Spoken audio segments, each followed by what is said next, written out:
তাহাজ্জুদ নামাজের শক্তি কেমন দেখেন। একবার এক আফ্রিকার মহিলা তিনি দোয়া কবুলের তালিম দিচ্ছিলেন তার ছাত্রীদের মাঝে। হঠাৎ করে তিনি কেঁদে উঠলেন, হু হু করে কেঁদে উঠলেন। ছাত্রীরা তাকে জিজ্ঞাসা করলেন, আপনি কাঁদছেন কেন? তিনি বলছেন, আমার জীবনের বাস্তব একটা ঘটনা তোমাদেরকে শোনাই।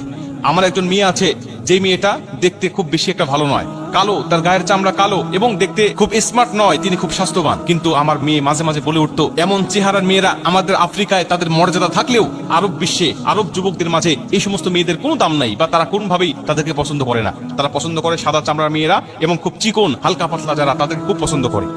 কিন্তু আমার মেয়ে মাঝে মাঝে বলে উঠতো যে আমি আফ্রিকান কোন যুবককে বিয়ে করব না, আমাকে বিয়ে করবে আরব দেশ থেকে খুব সুদর্শন যুবক এসে আমাকে বিয়ে করে আফ্রিকা থেকে নিয়ে যাবে। আমরা তার কথা শুনে প্রথমে হাসতাম আর তাকে বলতাম যে এটা শুধু তোমার স্বপ্নই থেকে যাবে, এটা কখনো বাস্তবায়ন হবে না।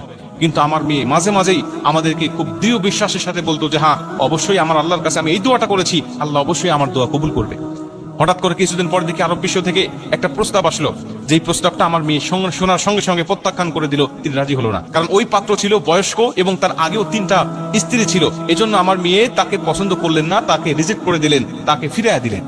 আমরা এই প্রস্তাবটা ফিরিয়ে দেওয়ার পরে আমরা তার উপরে রাগান্বিত হলাম এবং তাকে আমরা মনে কষ্ট দিয়ে কথা বলা শুরু করলাম যে তুমি এত সুন্দর প্রস্তাব পাওয়ার পরে কেন ফেলে দিলে? নিজের চেহারা কি কখনো আয়না দিয়ে দেখেছো? বিভিন্ন কথা বলে তাকে মানসিক কষ্টের মধ্যে আমরা ফেলে দিলাম। কিন্তু আমার মেয়ে বললেন, আমার বিষয় নিয়ে তোমাকে চিন্তা ভাবনা করতে হবে না, আমার বিষয়টা আমি আমার আল্লাহর উপরে ছেড়ে দিয়েছি, আমার আল্লাহ অবশ্যই আমাকে এর থেকেও কোনো ভালো পাত্রের ব্যবস্থা করে দিবে।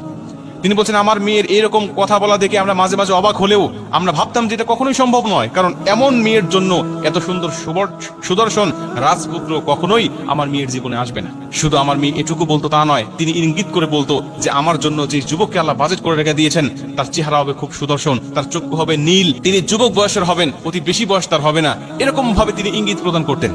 আমরা তখন অবাক হয়ে যেতাম, যেটা কখনো সম্ভব নয়, কারণ আরব বিশ্বের অধিকাংশ যুবকদের চক্ষু হয় খয়েরি, আর সে বলছে নীল চক্ষু বিশিষ্ট। তার মানে এরকম চক্ষুওয়ালা যুবক কেমনে আসবে তার জীবনে? এটা আমরা কখনোই হিসাব মিলাতে পারতাম না। তো হঠাৎ করে একদিন দেখলাম যে এরকম একটা যুবকের পক্ষ থেকে তার প্রস্তাব চলে আসলো এবং আমার মেয়েকে দেখে সে পছন্দ করে নিল এবং আমরা তাকে বিবাহ বন্ধনে আবদ্ধ করে দিলাম।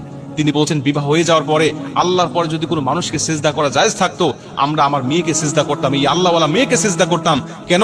আল্লাহর সাথে তার সম্পর্কটা কত গাঢ় হয়ে গিয়েছে, আল্লাহর সাথে তার সম্পর্কটা কতটা কাছাকাছি হয়ে গিয়েছে যে আল্লাহ পাকের উপরে তার এতটা তাওয়াক্কুল, এতটা ভরসা ছিল। আমরা পরবর্তীতে মেয়েকে জিজ্ঞাসা করলাম, মা তুমি কিভাবে আল্লাহর কাছে চাইতে বলো তো দেখি, কিভাবে আল্লাহর কাছে দোয়া করেছিলে যে আল্লাহ তোমার দোয়াটা এরকম হুবহুব ভাবে কবুল করে নিয়েছে?